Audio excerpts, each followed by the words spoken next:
Should I speak into this or use my Hello. I'm going to give a talk on game objects and storytelling objects, which relates to emergent narrative. So how you take a mess of gameplay systems and make them tell a story. As I've said here, how to make sure your stories go out of hand, because this is very much specifically about moving your narrative into the realm where you no longer have any control. So I'm a freelance game developer. I mentioned here that I have a master's degree in media theory and game design, and I mention it because if it seems like I've thought about these things like way too much, it's because I definitely have. And I've spent the past 3 years working with Paradox Development Studio, who makes historical strategy games like these, and that is highly relevant. It might not seem like it at first for a narrative games convention, but it'll get clearer as we go along. My goal with this talk is to present a framework to talk about the design and narrative design for emergence.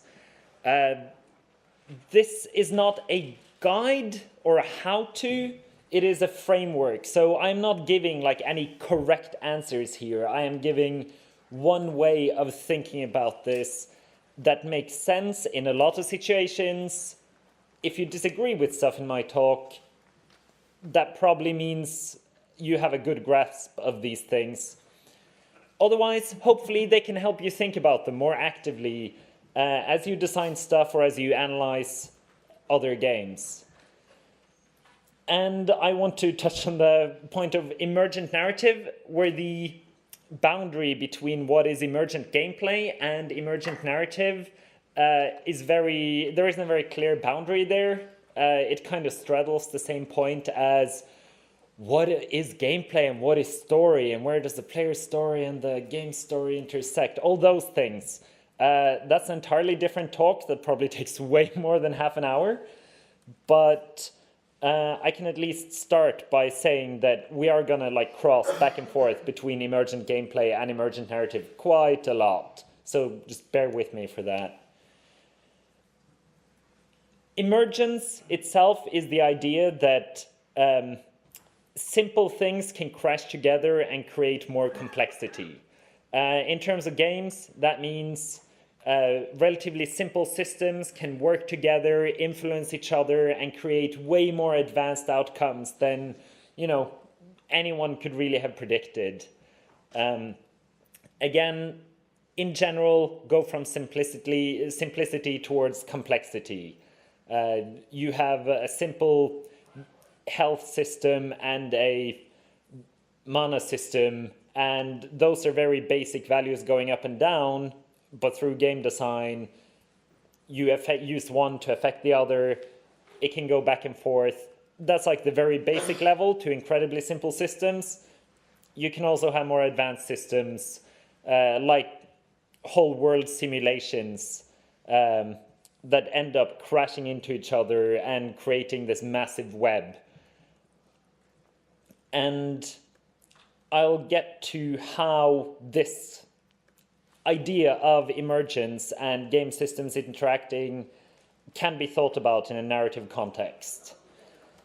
There's a game called Dwarf Fortress, which probably a lot of you have seen. It is maybe less of a game and more of a world simulation.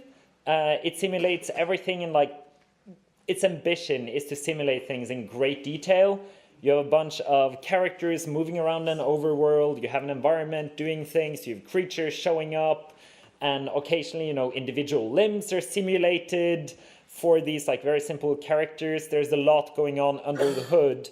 And one of the things that is remarkable about Dwarf Fortress is the sheer amount of stories it creates for its players. People in general seem to play this game in order to experience stories. And that is a fairly important point here, that through a set of rules, a world simulation where the player does have goals, but they are very loose beyond the idea of make your dwarfs survive in this environment. all those complicated systems running on every layer of this game results in crazy stories where like, oh, dwarves go on huge like dungeon quests while your settlement is doing something completely different, and then they come back with a cursed object, and then, you know, a monster comes looking for their cursed object and ends up slaughtering half of your settlement, and then another set of dwarves like descend into depression because all their friends are dead. And it just keeps spinning on like that, where one system feeds into another system, feeds into another system. And isn't that, you know, kind of what stories are in the end? Something happens in the world, it affects things, some characters do some stuff, and then the world is a little different. A different game I think illustrates this really well is The Sims, which is just a great storytelling engine where you practically don't have any explicit goals. You're just playing around with some characters, and they're meeting people and engaging with these various systems of needs and relationships, and they all make stuff happen. Like, again, maybe someone is fixing a toaster and they're killed by electric shock, and that's like a very basic system in the game. And then a different sim is sad because their friend died, just like in Dwarf Fortress, and they try to fix the toaster, but being sad makes you worse at fixing things, so they die from electric shock, and now you have a serial killing toaster in your hands. That's not explicitly programmed into the game, but it's the kind of stories that appear. It's not really that easy to kill people in The Sims, but what if it was? I'm just, if anyone from EA is watching, like, my contact details are at the end of the talk. But yeah, these kind of emergent systems working together can exist in more explicitly narrative games. This is King of Dragon Pass, which is really a series of... It's a management game combined with a series of story vignettes that you kind of play off of each other. So it is about, here in this illustration, it touches on the religion system, it touches on the warfare system, and the farming system in the game, and engaging with those managerial systems make different types of stories appear, which again affect the managerial system. So it goes like very clearly back and forth while various characters keep on complaining about you making the wrong decisions all the time. And finally, this is a game from Paradox, Crusader Kings II, and fairly complicated medieval strategy game that heavily features characters. Again, it has the same premise. There are some simple rules governing this world, like, oh, you are a medieval lord and you are ruling some land and you are raising some levies and gaining some taxes from that land. But then also you have a brother who has a claim to your throne, and he goes off and raises his own army while he's in exile, and then he comes to take the throne from you, and you are really busy fighting off the pagans, so this is a really bad time, brother.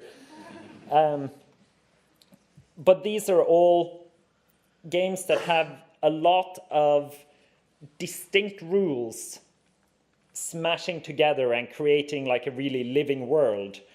And a common denominator here is that they're all fairly far to the side of being simulations, which I think relates to the fact that if you just look at the real world, stories are happening all the time. So trying to simulate sort of the natural course of the world, you will end up creating a lot of stories just as a result of that. Now, game objects and storytelling objects is a way I use to understand the context that these different rules have. in terms of the narrative the player is experiencing in their mind. And a game object is something that is a part of the game systems, that has semi-predictable effects, and that is like an incredibly broad definition. So I'll get back to some examples, but like items, equipments, abilities, anything that the player can actively engage with to change the game state or the state of the game world.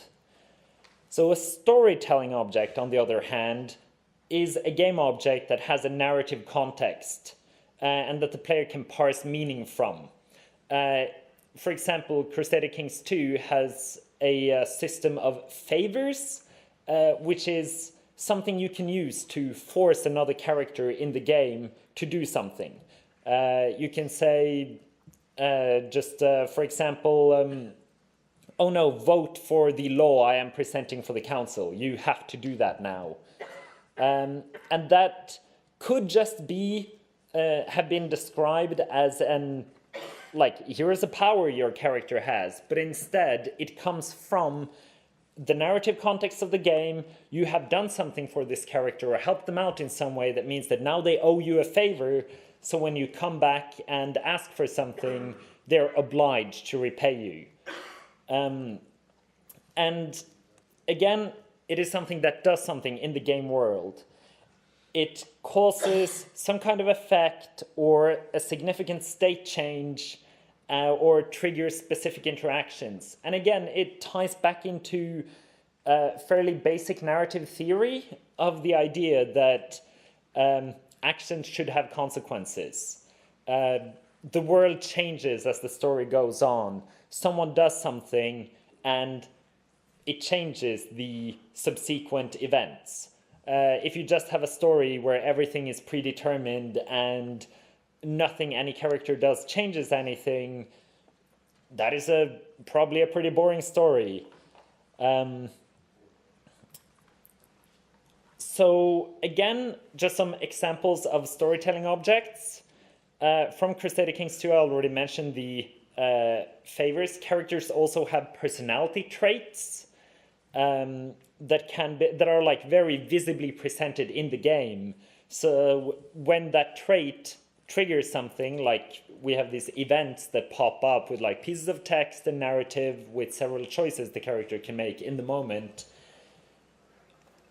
Occasionally those options will be unlocked by the character having specific traits, and the player can immediately understand that, like, oh, this thing affected my world state in some way. It changed the story ever so slightly. The same other examples I've got here are like artifacts that characters can accrue over time. They have very distinct sources. An example here is a book that a character has written about how terrible their rival is. Again, it's quite important that the rival is a game object that exists in the game. It is an actual like mechanical object, and it has produced something new that again can affect the game state later. And I just want to highlight again, family ties in this game is really important, and they are very clearly presented. So when your brother comes with his claim to, try to unseat you from your throne, it is your brother, and you understand we have this shared past in this world. You play successive generations, and from this shared past is what has caused this narrative situation of fraternal conflict. Another game I'll pull some examples from. These are generally just some stuff I play now and then that I think that I could come up with very easy examples of. There are a lot more games out there that can be interpreted in this way. But The Sims, again, as I mentioned, stuff breaks and needs maintenance. Character visits are like progressively as The Sims has gone on, those have become more and more like clear events that, oh, these characters came over for a party at your house and then a fight broke out because they don't like you. drama is conflict. It's relations values are another thing presented on the far left here, where the right for you guys, I guess, where you can very clearly see what kind of relationship our characters have to each other. The way they interact with each other affects how this relation value change, and this relation value will again subsequently affect how they interact with each other. And that ensures this dynamic development of story and narrative, even though it is just a very simple value being calculated. I'm sure a programmer on The Sims would say, oh, that value is not at all simple. But in terms of the player impression, it is very clear. Another example from Shadow War, which is the Middle-earth game about running around and fighting orcs. I think this is a really fascinating example, because in going from Shadow of Mordor to Shadow of War, Monolith chose to turn it into more of a strategy game, which again means that they are like leaning into these simulational aspects in order to have more relationships between these orc characters that you are managing over the course of the game. And they've also inserted a lot of like additional encounter types. So first of all, there is the orcs are differentiated by their strengths and weaknesses. Here is someone who is immune to poison, which both means that in your like third-person character interactions with that orc, if you are fighting them, you need to find other methods than poison. And if they are again fighting other orcs in this grand like management game they put in this ostensibly third-person action game, you know that like sending them up against a poison user is a good idea. Again, the third-person action side of the game has a lot of like ambushes or sudden encounters, revenge, like an orc may hunt you down as revenge if you have beaten them before. And these are like very explicitly called out as sort of, hey, something has mechanically happened here. There is definitely some weird psychology going on, where a player will sort of be able to stitch it into a story better if they understand that it is the result of certain game mechanics. It might often be tempting to say, oh no, it should feel like a living world, it should feel incredibly natural. But when it comes down to it, what you're doing then is that you are exposing the flaws when your system is not delivering, and your system might be delivering something that deserves to be highlighted to the player. For example, oh, this orc is hunting you down because you killed his blood brother, and you might not even be aware of the fact that he's a blood brother, or that he's a tracker who tends to ambush people, etc. So highlighting these things is actually really valuable, weird as it might sound. And again, it's an important thing to raise that like not all game objects are storytelling objects. An example I'm quite fond of is the game The Binding of Isaac, where you pick up upgrades as you go, and they're all somewhat narratively contextualized, but they merely affect like the moment-to-moment gameplay of your character. They do not affect the greater world state. Another example might be, for example, equipment in The Witcher, where you might go on a quest, you might, in order to gain a specific weapon, you might get a great weapon, but it isn't a storytelling object because it doesn't amount to anything in the story world later. Like, oh yeah, you'll have a great piece of equipment, it might help you win some fights, but very rarely is it going to be, oh hey, I have a chance to use this to in some way affect the game world. And in general, with storytelling objects, you want them to be able to affect the game world in multiple ways. So the player feels like there is a certain dynamism in the world and in that the narrative space they are existing in. That they're not merely going from like slotting the right object into the right slot like you might in a traditional point-and-click adventure game, but that you can get these objects from multiple sources and then again sort of plug in holes in the world around them in various ways. And that's what creates like the whole dynamic range of the possibility space of these player stories. So again, a few thoughts on emergence in general. It doesn't have to rely on pure randomness. If you put too much randomness in these simple systems and the outcomes of the way they interact, they are just going to feel random. You want to make sure that the player feels as if there is a cause and effect there. Again, like the narrative principle of a character took an action and something happened in the world. I want to warn that it's kind of hard to get emergence into an experience late in the stage. Think about it like early if it's something you have an ambition to produce, and make sure that you have those like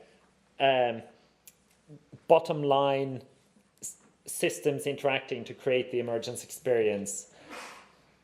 It is like on the other side, it is entirely possible to stumble into emergence. Like again, as I said, if you move towards simulation, you are probably going to end up with emergence just because that's the way the world works. So if you try to simulate a world, even if it is a fictional one or you're only simulating aspects of it, you want to end up with emergent elements, surprising the player and acting unpredictably. And a word of warning that like too much pre-scripting can kill the sense of like excitement and unpredictability and just life from systems like this. There's a whole sequence where if you have an emergent system and then force a player down a specific path, they're going to feel like you broke the system to do something very particular you felt like. And that's just rarely a good look, in my opinion. So again, turn game objects into storytelling objects. It sounds like a very simple thing, but it is just very... You need a sound narrative base for all of this. You need to find like potential story objects, things that could have narrative content to them, and then you need to give them that narrative context, both as a background in the world and to the like objects themselves. So again, build an entire narrative world. Having agents is a really good idea. It's story agents of various kinds, because stories usually need characters. It's worth noting here that those agents that need to act out in this story and be kind of the side players to the side characters to the player don't necessarily have to be people. This is a picture from Europa Universalis, one of Paradox's games, where two actors are like interacting or having an interaction, but there's not like a single character name mentioned. And players do think about the countries in those games as characters in a story. And again, the game world needs to be able to change over time. Again, if you have a complicated system, make sure that it doesn't just go its own way and the player cannot actually affect it. And that sort of parallels the idea of narrative arcs. And finally, object contextualization. Preferably have multiple objects or multiple uses for a single object, so that a player can receive something, ideally from multiple sources, and then choose themselves where and how they employ it. And feel free to like throw in specific situations where, oh, hey, you have a chance to use this thing you have, that is perfectly fine, but don't make it feel as if they are just like waiting for the correct spot to use something. That's not a very dynamic system. And again, like, objects have a clear origin that has to do with the narrative context, that the player can parse it as an object in a story. And they can fully understand what it means to owe a character a favor, or, you know, have a personality trait, or need to maintain your toasters, stuff like that. Make sure it's things that the player can understand, even if it's things you've made up. This is a brief segment on like how to write storytelling objects.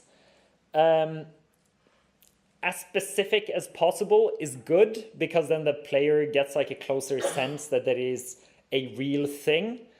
However, if you're too specific, you are going to break the illusion, because you're going to say stuff about the narrative object that isn't true in the player's experience. Contrary to that, identify static elements you can call back to. So again, in Crusader Kings, family relationships are static elements. You are not really going to change who your brother is. So you can feel pretty confident that if you have a dynamic object somehow circling that relationship, you can always point back to the fact that it relates to your brother. And I want to underline, from these dynamic systems, players are generally very forgiving, so very little is often good enough. Don't overdo like the amount of text related to something happening in the world. Keep it small and focused and ambiguous enough, where a player can interpret it to be aligned with their experience. And again, emphasize the agents, the other characters operating in this narrative space, even if they are like other sims, if they are other characters, if they are orcs with their own agenda within your narrative world. This is largely going to touch on stuff I already talked about, so I'm just going to rush through this. Think about the narrative context you have and the objects placed in them. And like, what are your gameplay objects? Can you contextualize them in the narrative you have, not just as a system? Can like objects that only have a single use in a gameplay system be applied to multiple places? Yes, they can, almost always. It's not always the right choice, but think about it. And finally, once again, focus on your agents. There will be situations you haven't predicted.